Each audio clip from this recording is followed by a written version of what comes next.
Olá, pessoal. Eu me chamo Ellen Lara Miguel, sou orientada pelo professor Dr. Joanes Henrique Fontec, e hoje eu vou apresentar meu trabalho intitulado Efeito trombogênico da influoxacina na perfusão regional intravenosa em equinos. Então, a extremidade distal dos membros dos equinos é frequentemente afetada por processos sépticos, que muitas vezes geram claudicação. Esses processos sépticos acabam reduzindo o fluxo sanguíneo nessa região, o que limita a eficácia das drogas antimicrobianas administradas por via sistêmica.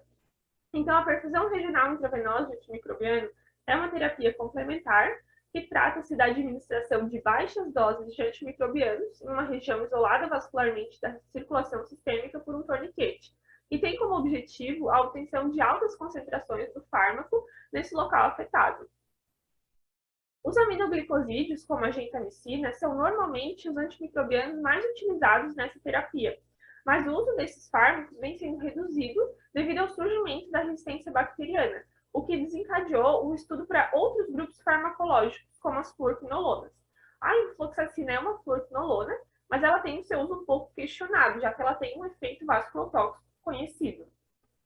Então, o objetivo desse trabalho foi avaliar o efeito trombogênico da perfusão regional intravenosa em equinos através da ultrassonografia e termografia após a aplicação de um perfusato de influoxacina 10% na dose de 1,5 mg por quilo na veia cefálica. Como materiais e métodos, o experimento foi realizado no Hospital de Clínicas Veterinárias do CAV-DESC e foram utilizados 10 equinos, mestiços, híbridos e adultos. Para a realização do experimento, os membros torácicos foram divididos em dois grupos.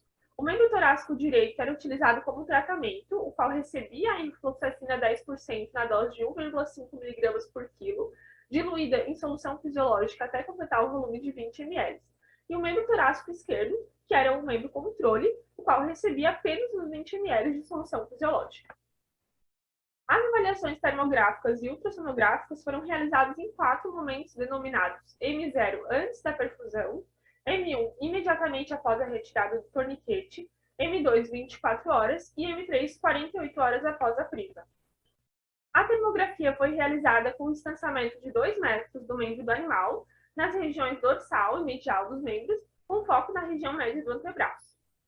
Para a realização da ultrassonografia no modo B com Doppler, foi previamente realizada uma tricotomia para garantir um melhor acoplamento acústico, então foram realizadas a medida do lumen venoso em corte transversal e longitudinal nas regiões proximal, médio e distal do vaso.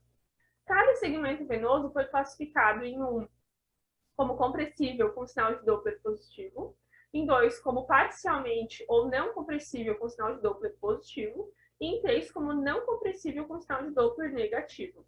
E a classificação sugeriu um score 0 quando há o colabamento total das paredes, um score 1 quando há o colabamento parcial do vaso e um score 2 quando não há o fluxo sanguíneo. Para a realização da perfusão, o animal foi previamente sedado com cloridrato de detomidina 1%, foi então realizada a antisepsia dessa região média do antebraço e posicionado um torniquete, que nesse estudo utilizou-se a faixa de SMART de 12 centímetros. Em seguida, foi posicionado um catéter 22 na veia cefálica, onde era acoplado um equipo de 120 centímetros, que recebia, então, a seringa contendo o perfusato já previamente preparado. E essa solução era administrada 4 ml por minuto. Para análise estatística, os dados foram avaliados por meio do teste de normalidade de Shapiro-Wilk. Para comparação entre os grupos controle e tratamento, foi utilizado o teste T para as variáveis paramétricas e o teste Mann-Whitney para as não paramétricas. E para comparação entre os momentos, foi utilizado a análise de variância para as medidas repetidas para as variáveis paramétricas e o teste Friedman para as não paramétricas. Como resultado de discussões, nós observamos que o exame ultrassonográfico ele possibilitou a avaliação da veia cefálica e a identificação de um trombo. No grupo tratamento, 6 animais apresentaram vasculite, caracterizada pelo espessamento da parede venosa, os quais permaneceram presentes por tempos variáveis. Alguns animais não manifestavam mais essa alteração em M2, e alguns ainda era perceptível em M3. E o diâmetro médio do lumen venoso nos segmentos proximal, médio e distal não mostrou diferença entre os grupos. No entanto, houve diferença entre momentos bilateralmente, que foi a redução do lumen venoso em M1. Então, aqui nós temos a imagem do animal 7 em momentos distintos. Primeiro em M0, depois em M1. Nesse corte transversal, Tanto nesse corte longitudinal, nós observamos a redução do lumen venoso. E aqui o mesmo animal ainda em M3, que o lumen venoso já havia retornado ao seu diâmetro normal.